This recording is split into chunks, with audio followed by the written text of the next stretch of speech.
Hello বন্ধুরা, আপনারা সবাই কেমন আছেন? তো আশা করি অনেক অনেক ভালো আছেন। তো বরাবরের মতো আবারও নতুন ইন্টারেস্টিং একটা ভিডিও নিয়ে হাজির হয়েছি। তো আপনারা কম বেশি সবাই মেসেঞ্জার ইউজ করে থাকেন।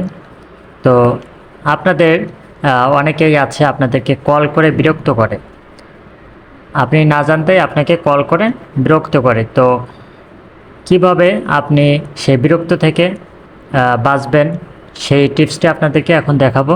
তো আপনারা যারা আমাদের চ্যানেলে নতুন দর্শক, আপনারা আমাদের চ্যানেলটি সাবস্ক্রাইব করে অল বাটনে ক্লিক করুন, নেক্সট টাইমে নতুন নতুন ভিডিও আপলোড করলে সবার আগে নোটিফিকেশন পাওয়ার জন্য। তো সাবস্ক্রাইব করেছেন তো? ওকে, চলুন ভিডিওটি শুরু করা যাক। তো আপনাকে অনেকেই কল করে বিরক্ত করে।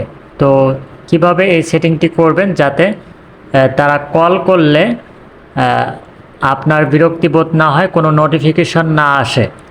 সে কল করবে, জাস্ট আপনি দেখতে পারবেন সে কল করেছিল, কিন্তু আপনার ফোনে কোনো নোটিফিকেশন আসবে না।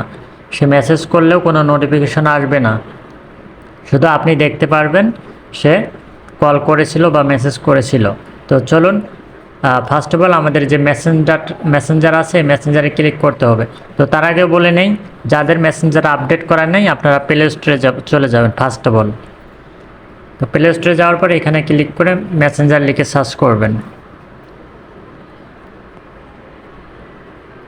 মেসেঞ্জার লিখে সার্চ করার পর এখানে দেখতে পারবেন আপনাদের ফোনে আপডেট লেখা আসবে। হ্যাঁ, যেহেতু আমি আপডেট আগে থেকে করে নিয়েছি, তো আমি ওপেনে ক্লিক করলাম। ওপেনে ক্লিক সরি তো ওপেনে ক্লিক করার পর এখানে আপনি আপনাকে যে বিরক্ত করে, ধরুন আমাকে এই আইডি থেকে আমাকে কল করে বিরক্ত করে। তো কিভাবে আমি এই বিরক্তি থেকে বাঁচবো, এর জন্য এই আইডিতে প্রবেশ করতে হবে। দেন তারপর উপরে দেখতে পারবেন উপরে দেখতে পারবেন আই বাটন আছে, দেন এই আই বাটনে ক্লিক করতে হবে। দেন আই বাটনে ক্লিক করার পর স্ক্রল ডাউন করে একটু নিচে যেতে হবে। দেন একটু নিচে যাওয়ার পর এখানে দেখতে পারবেন রেস্ট্রিক্ট। তো আমি বলে নেই, তো এই রেস্ট্রিক্ট যদি আপনারা করেন তাহলে হবে কি, আপনারা যখন কাউকে ব্লক করেন সে ব্লকের মতন এই সিস্টেম, বাট এখানে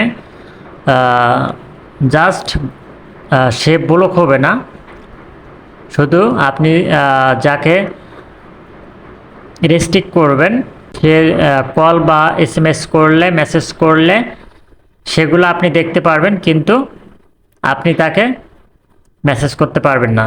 তো আমি রেস্ট্রিক্টে ক্লিক করলাম, দেন রেস্ট্রিক্ট হয়ে গেছে। আমি যদি এবার ব্যাকে চলে আসি, এখানে দেখতে পারতেছেন আনরেস্ট্রিক্ট, মানে আমি এখন আর কোনো মেসেজ করতে পারবো না বা কল দিতে পারবো না। এখন উনি যদি ওখান থেকে আমাকে মেসেজ দেয় বা কল দেয়, আমি কিন্তু দেখতে পারবো। তো আশা করি বুঝতে পারছেন যে উনি যদি আমাকে কল করে তাহলে আমার ফোনে কোনো নোটিফিকেশন আসবে না, যদি কোনো মেসেজ করে তাহলে আমার ফোনে কোনো নোটিফিকেশন আসবে না, জাস্ট আমি দেখতে পারবো, এখানে শো করবে। আর আমি যদি ওনাকে মেসেজের রিপ্লাই দেই তাহলে আনরেস্ট্রিক্টে ক্লিক করে আনরেস্ট্রিক্ট করতে হবে, তাহলে আমি আবার আগের মতন মেসেজ করতে পারবো। তো আজকের ভিডিওটা এতটুকুই। যদি আপনাদের ভিডিওটি একটু হেল্পফুল হয়ে থাকে তাহলে আমাদের চ্যানেলটি যারা এখনও সাবস্ক্রাইব করেন নাই সাবস্ক্রাইব করুন এবং লাইক দিয়ে আমাদের নতুন নতুন ভিডিও বানানোর জন্য উৎসাহ করুন। ধন্যবাদ।